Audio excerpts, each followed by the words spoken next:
The Pope was en route to the Vatican after a trip to Mexico when he commented on a topic that previously would have been unheard of: American presidential politics. Poi, quello che mi diceva cosa consiglierebbe votare o non votare, non mi mischio, soltanto dico quest'uomo non è cristiano. The Pope appeared to be laying down a blunt critique of Donald Trump and his plans to seal off the Mexican border. The GOP's leading candidate did not take the papal criticism well.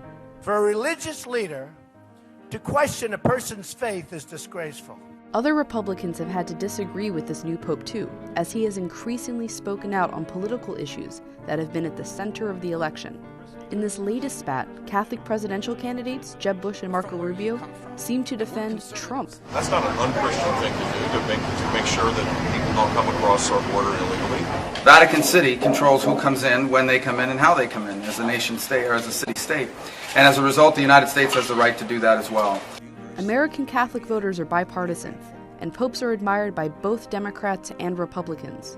But the issues Pope Francis has been most vocal about in America have caused headaches for the more devout wing of the GOP. He also lent his support to restoring diplomatic ties between Cuba and the U.S., much to the disapproval of Catholic Senator Marco Rubio, whose parents fled Cuba for the U.S. I'm not going to attack the Pope over it, but I'm disappointed. When the Pope spoke to Congress last year about immigration, it moved Rubio to tears. So many of you are also descendants of immigrants. But in the same breath, Pope Francis preached the acceptance of refugees, something Republicans had been fighting. He also voiced support for President Obama's initiatives on climate change.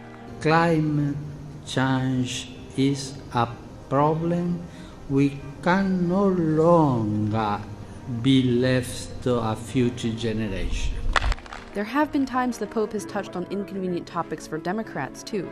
When Pope Francis visited America in September, he met privately with Kim Davis, who became a symbol of resistance to the Supreme Court's decision to allow gay marriage.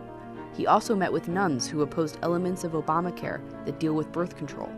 Still, it's mostly been Republicans who have had to walk the line when it comes to remaining true to their faith, but also to their politics. I don't get economic policy from my bishops or my cardinals or from my pope. I think religion ought to be about making us better as people, and less about things that end up getting into the political realm. As a Catholic, I believe that when he pronounces himself from the chair of Peter, which actually is very rare, he's infallible in those decisions. That does not extend to political issues like the economy.